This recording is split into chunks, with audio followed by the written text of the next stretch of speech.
in Lebanon, so I guess it'll be 2 days ago by the time you're listening to this. Yeah. There's a giant explosion. You've probably seen the videos by now. It kind of took over social media all yesterday, it seemed like. Yeah, people just sharing all these videos. It's still going hot, yeah.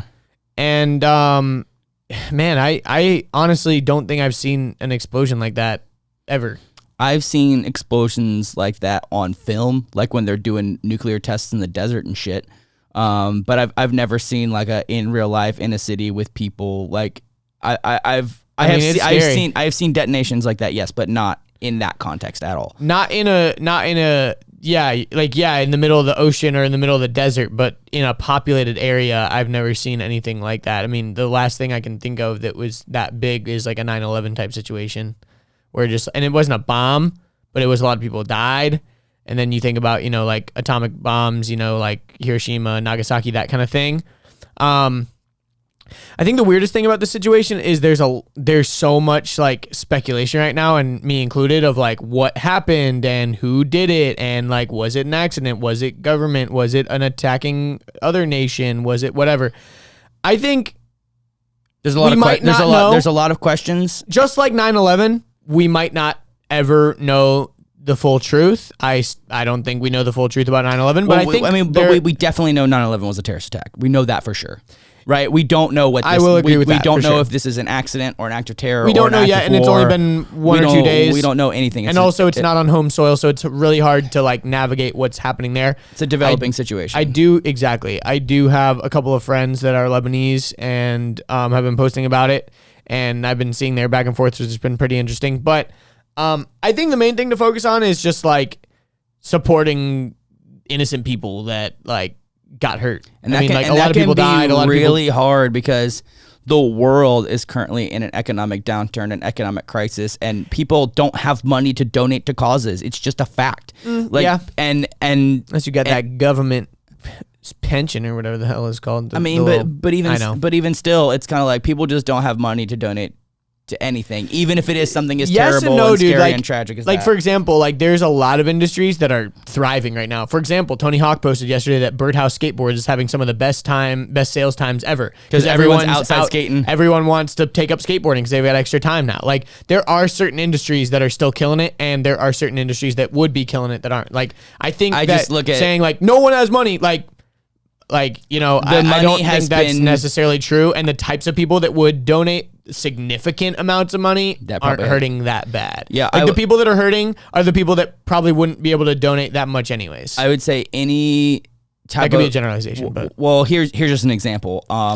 If you own a restaurant, work at a restaurant, chef at a restaurant, any type of food, any in the context of any restaurants, period. Or entertainment. We all know the industries that are suffering right now, but I'm just saying it's not no one has money to donate. There's people with money to donate. I'm terrible at black and white, but I'm just saying, like, there is a huge number of people that are unemployed right now, like millions and millions and millions and millions and millions. And totally, those individuals, whether they were the type to donate or not, just by odds alone, it's kind of difficult. Like, I'm thinking about hey, Jeff Bezos' ex-wife, thank you. I heard that she donated over $1 billion last week to various causes. That's someone who's very important and could probably make a big difference, because she became a multi-billionaire overnight.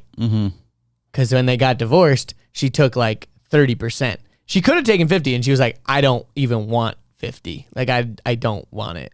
Like, that's unnecessary. Yeah, I was actually talking to Jesse last night. She can afford to donate. And I was saying how I'm going to go for a C-brace trial, but one of the things I'm nervous about is if I really like it, how the hell I'm going to be able to afford it, because it's like $75,000 out of pocket, and my insurance does not cover it. And who the fuck has $75,000 laying around? And she was like, oh, you should do a fundraiser for it. I'm like, no. I'm like, I could pull off 7,500 maybe. She's like, no, you're underestimating it. Like, people like you got a good story, like you got a big platform, yada, yada, whatever. And when they know it's something like that valuable or whatever. Yeah. And I was like, dude, it's just not possible. Every subscriber donates $1. I'm like, I can't. I was like, I don't think that's going to happen. She's like, dude, you got to do a fundraiser. You got to do a drive. Blah, blah, blah. Anyway, we started talking about it. And I made that mention. I was like, we're currently in like one of the most tragic economic downfalls ever in the U.S. and everywhere in the world. I'm like, people just don't have extra money to be like given out to people. But you make a valid point, and it makes me re-examine my thought, because there are a lot of industries that are not only not suffering. There's a lot of industries that are thriving, that are actually growing, that are just like anything.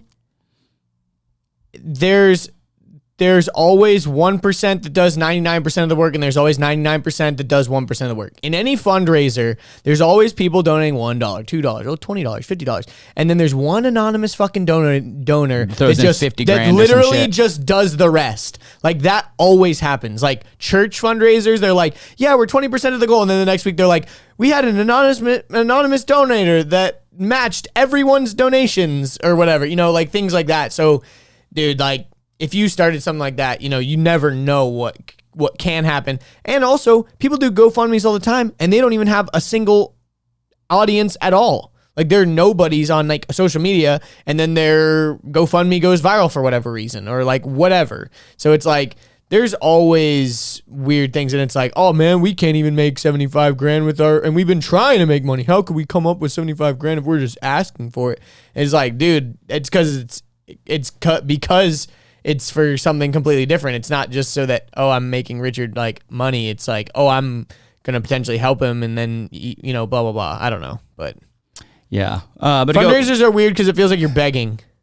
But I would much rather work for my money than beg. But if beg, but here's the thing. Fundraising should helps. That sea brace cost 75 grand in the grand scheme of the world? Like, I mean, it's incredibly innovative. It might not exist if it doesn't cost that much money. They had to put millions and millions of dollars of research into it. So it's I agree, but I'm just saying, in the grand scheme of the world, if we could pull a bunch of people together and help you pay less for that, that's the same idea with insurance.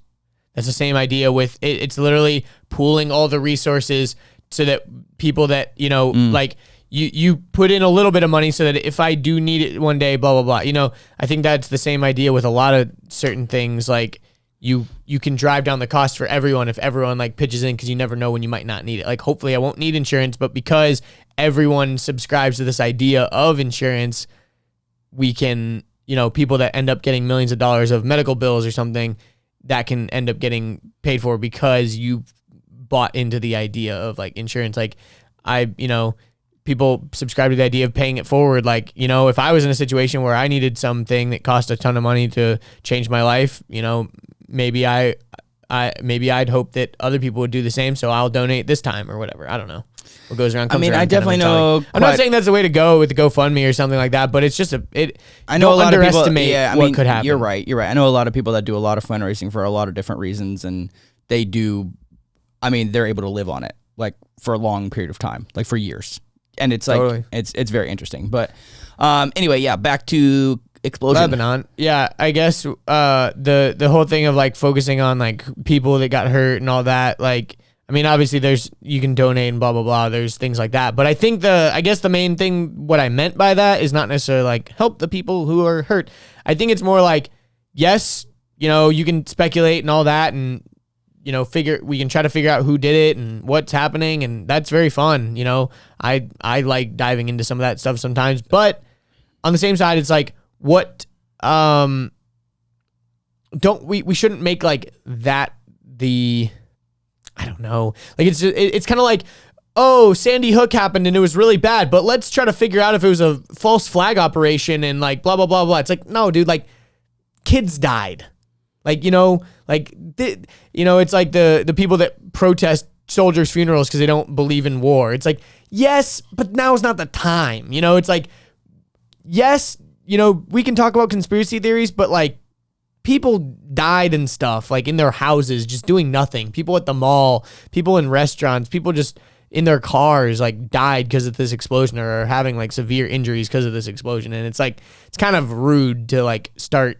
I don't know when the right time is. It's always like a weird thing of like, oh, too soon, bro, too soon. But I don't know. Yeah, and it's weird to start speculating on stuff and like when I guess people are still hurting and it's going to take a long time to recover. And the most fucked up thing is that it was an explosion on the port where things are imported. Things come in. Yeah, and it's in some of the worst economic times of Lebanon. So it's like, I don't know if people are going to be able to get things as easily. Yeah, I definitely enjoyed. Listen to me, enjoyed the multitude of perspectives. I mean, people on a jet ski, people on a boat, people on a high rise, people on the road. You know, and you could tell like it. This is the story from the state media, and Lebanon, Beirut, whatever, is a dictatorship. So let's just remember, they say that it was a fireworks facility. Which my thing is like, why would they regularly store fireworks near the port?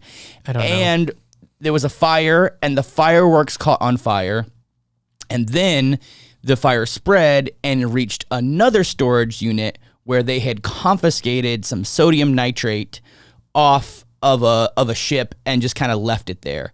And sodium nitrate is an extremely volatile, extremely explosive chemical. If you guys have seen Breaking Bad, at the final scene of the first season, when Walter White goes into Tuco's lair and throws that little rock at him and it boom and explodes, I'm pretty sure that's sodium nitrate, at least from what I remember from this fictional show. From the fictional show, yeah. So sodium nitrate is massively explosive, and I can think of so many problems. It's similar to kryptonite, I think. I mean, I think of it in so many ways. It's like, why would they store such a volatile chemical in a place, period?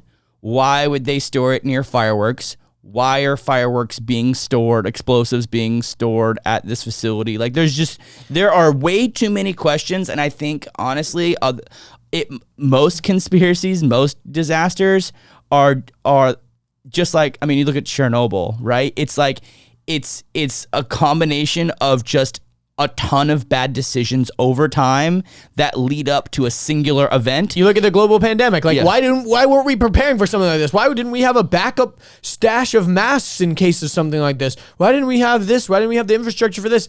Because we're a society that wants to put a Band-Aid on a problem instead of trying to prevent the problem.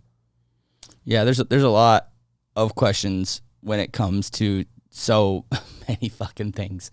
And the weird thing about it is that the shockwave was so crazy. Like, you literally can see like the big explosion and everyone's filming and they're like, whoa, and then all of a sudden you just and it's just poof, and you're just like, oh my gosh, I can't imagine like all the glass shattering and things like that. You gotta think too, like, hey, why do we make so much shit out of glass, by the way? Like, the most breakable thing. Like, I know that it's, like, useful for windows, but, like, come on. Stop making shit out of glass. Like, hey, why is my phone back glass?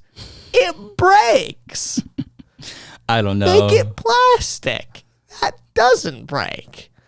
Yeah, it was. I don't know. And I don't know. It's just, it could have been way worse, but also could have been so much better. Did you see the like after picture of like where I took a screenshot of this. Check this out. So that's the building where the explosion happened, and that is it now. Oh, dude, there's a straight hole in the ground where I knew it was near a power facility because I remember seeing like all the sparks. We'll put this on the screen for people. Like all the sparks and stuff.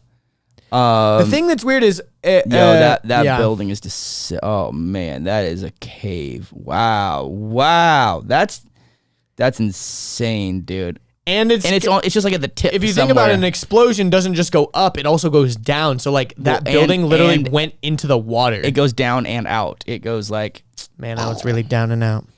I mean, an explosion is a circle. Yeah, pretty much. It's a sphere. But yeah, it is really weird. But hope you enjoyed that clip. If you'd like to see the full episode, click right here. If you'd like to subscribe, click here. If you'd like more clips, we got 2 more right over here.